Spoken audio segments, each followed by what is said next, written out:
Baik teman-teman sekalian, kembali kita ke laboratorium listrik magnet dan elektronika dasar.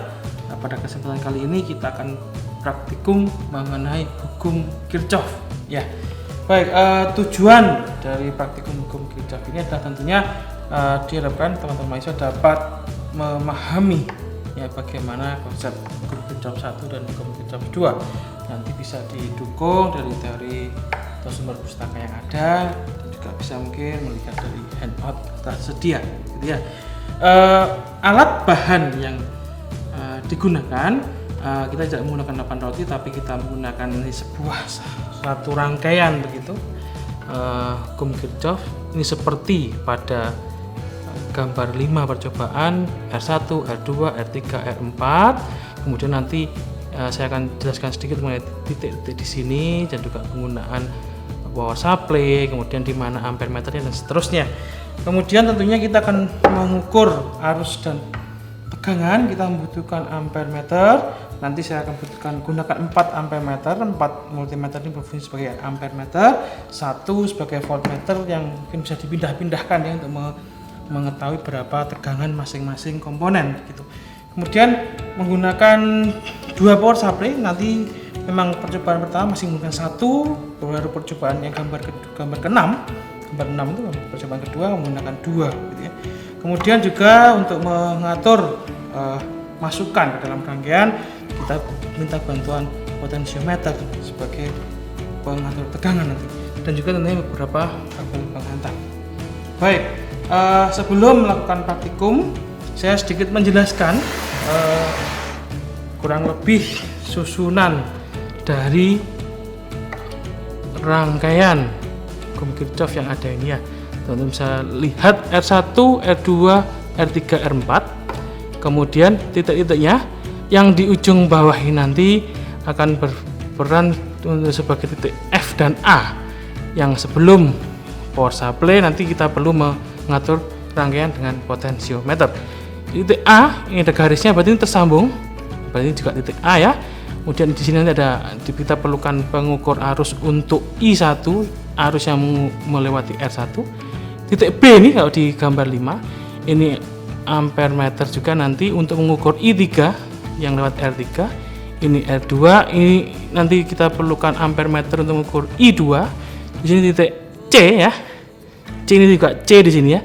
C ini juga C, ini D, sini D. Kemudian ini E.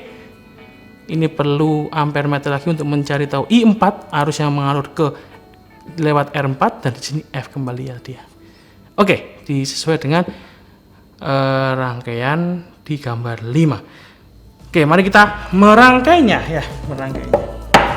Yang perlu kita rangkai terlebih dahulu tentunya adalah bagaimana rangkaian power supply dengan potensiometer sebelum masuk ke titik A dan F ya.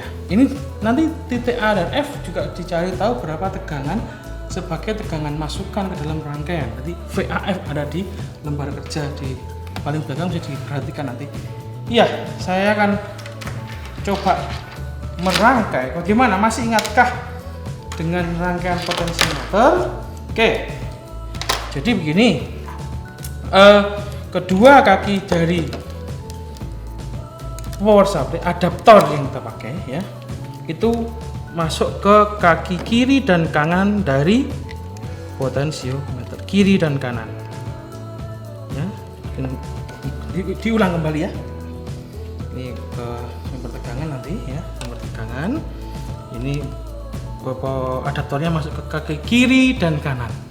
Kemudian yang masuk ke rangkaian untuk masuk ke titik A dan F itu kita kabel nyambung ya. Ini yang positif, bisa diperhatikan. Ini yang positif saya masukkan ke titik A, yang positif ya. Yang positif saya masukkan ke titik A. Yang negatif berarti kan yang tengah, karena kita mau menggunakan sebagai pembagi tegangan. Jadi yang adaptor masuk ke potensio itu kanan dan kiri. Sementara potensiometer masuk ke rangkaian itu adalah tengah dan salah satu pinggirnya. Kalau kemudian ini saya sambungkan plus dengan plus, maka titik tengahnya akan menjadi minusnya. Saya sambungkan ke F. Nanti untuk memainkan masukannya kita memutar-mutar potensionya. Oke.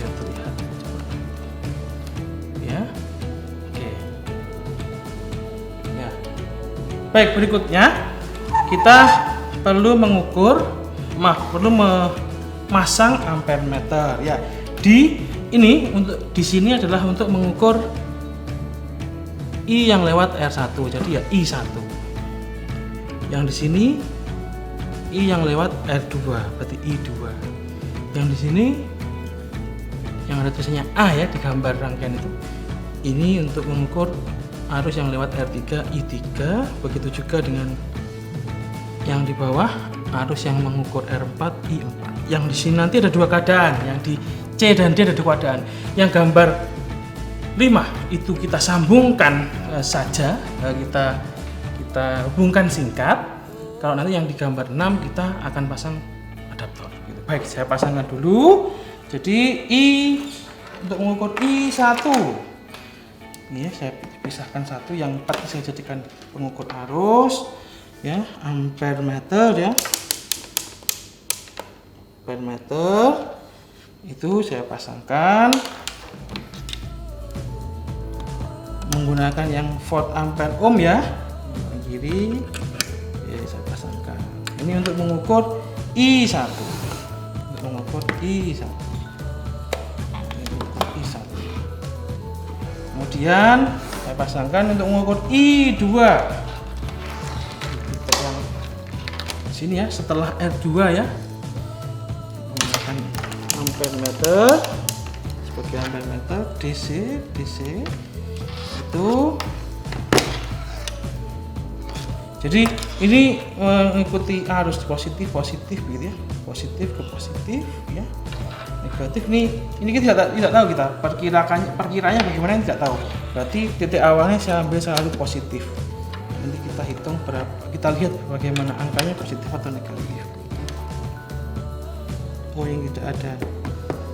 Maaf, saya ganti dulu ya. Ini yang tidak. Oh, ini yang sebelah sini yang bisa saya ganti. Bentar. Ini positif, ini negatif, ini tidak ada halnya. Oke. Nah, kelihatan ya. I2, I3 yang di sini I3 yang lewat R3 kita ukur I3 positif negatif ya. Ini positif negatif, ini I3, yang tengah ini I2. Kemudian I4 ada di bawah. I4 ada di bawah di sini ya. Saya ukur kembali I4. Kita pastikan mengukurnya sebagai ampere meter ya. I4 ini di bawahnya. Plus. Ya, jadi sudah ada tempatnya. Tidak akan salah ya, karena ini sudah di setting. Nah, yang terakhir ini CD itu ada dua keadaan. Nanti dihubungkan singkat atau dipasangkan dengan dengan power supply atau adaptor yang lain ya. Tapi yang untuk gambar 3 itu kita perlu memasangkan shortcut ya. Di sana kita perlu pasangkan shortcut. Ya, kita hubungkan saja kabel gitu saja. Ya, nantinya perlu mencari sampai 3 pasangan data. Jadi, yang pertama ini putar I1, I2, I3, I4 ya. Cuman nanti ada memerlukan data mengenai tegangan. Nah, kita gunakan ini sebagai voltmeter. Voltmeter saya gunakan satu saja biar tidak menggunakan banyak komponen, tapi saya gerakkan. Misalkan saja saya perlu mencari VAF, jadi di sini VAF saya pasang gitu. VAF ini VAF. Oke, berapa? Yang lain tetap akan mengalir arusnya sehingga akan tetap baca arusnya dengan ampere meter. VAF-nya ketemu berapa? Kemudian saya pindahkan. Saya mau mencari V1, berarti saya perlu mengukur di kaki-kakinya R1 ya, kaki-kakinya R1. Ini kakinya R1 positif ya, nanti berapa ketemu. Begitu juga dengan R2, R3, R4 itu berarti V2, V3, V4.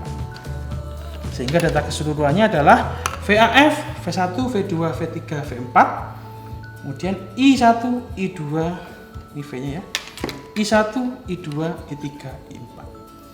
3 kali data dengan cara memutar-mutar potensio. Data pertama, data kedua, data ketiga misalnya.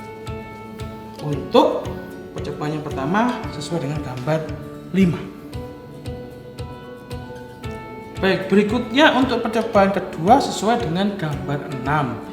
Yang berbeda adalah bahwa di titik CD ini yang semula saya hubungkan singkat dengan kabel, itu saya ganti dengan masukkan adaptor yang lain. Tapi adaptor yang tegangannya tetap tidak menggunakan potensiometer, tidak diubah dengan menggunakan potensiometer.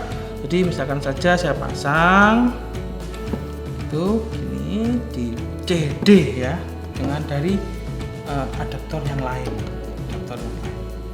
Ya, kemudian sama nyalakan kedua adaptor ya. Kemudian I1, I2, I3, I4 akan terbaca kembali. Ya, kemudian untuk mencari VAF tetap menggunakan voltmeter ini. Pasangkan berapa begitu ya. V1 berarti kan V di R1, kaki-kaki R1 berapa ya, kaki-kaki R2 V2 berapa, kaki-kaki R3 V3 berapa. Tambahannya adalah nanti teman-teman harus mengukur juga VCD berapa dengan menggunakan voltmeter juga. VCD berapa, tapi cuma perlu diukur satu kali ya, ketutupan ya. VCD sekali saja karena kan dia tidak diubah-ubah seperti yang VAF dengan menggunakan potensio, tidak diubah. Jadi VCD nya cuma diukur satu kali karena dia tetap ya berapa nilai VCD dengan voltmeter ya. Masih sama 3 data. Jadi data pertama diputar I1, I2, I3, I4, VAF, V1, V2, V3, V4 ya. VCD nggak perlu karena VCD cuma satu kali saja karena adaptornya tetap tidak diubah nilai CD nya, VCD nya. Data kedua lagi I1 sampai I4, V1 sampai V4, kemudian ada VAF ya dari sini. VCD tidak perlu diukur lagi, jadi makanya disendirikan ya datanya di paling bawah. Baik, sampai 3 data percobaan kedua berarti selesai. Yang terakhir yang perlu dilakukan setelah teman-teman kemasi semua, kita kembalikan peralatan yang ada. Jadi yang perlu dilakukan terakhir adalah bagaimana mencari tahu dengan menggunakan ohmmeter, berapa nilai R1 ya, dijepit dengan ohmmeter gitu ya. R2 berapa, R3 berapa, R4 berapa yang digunakan dalam percobaan ini perlu dicari tahu gitu ya untuk data perhitungan berikutnya.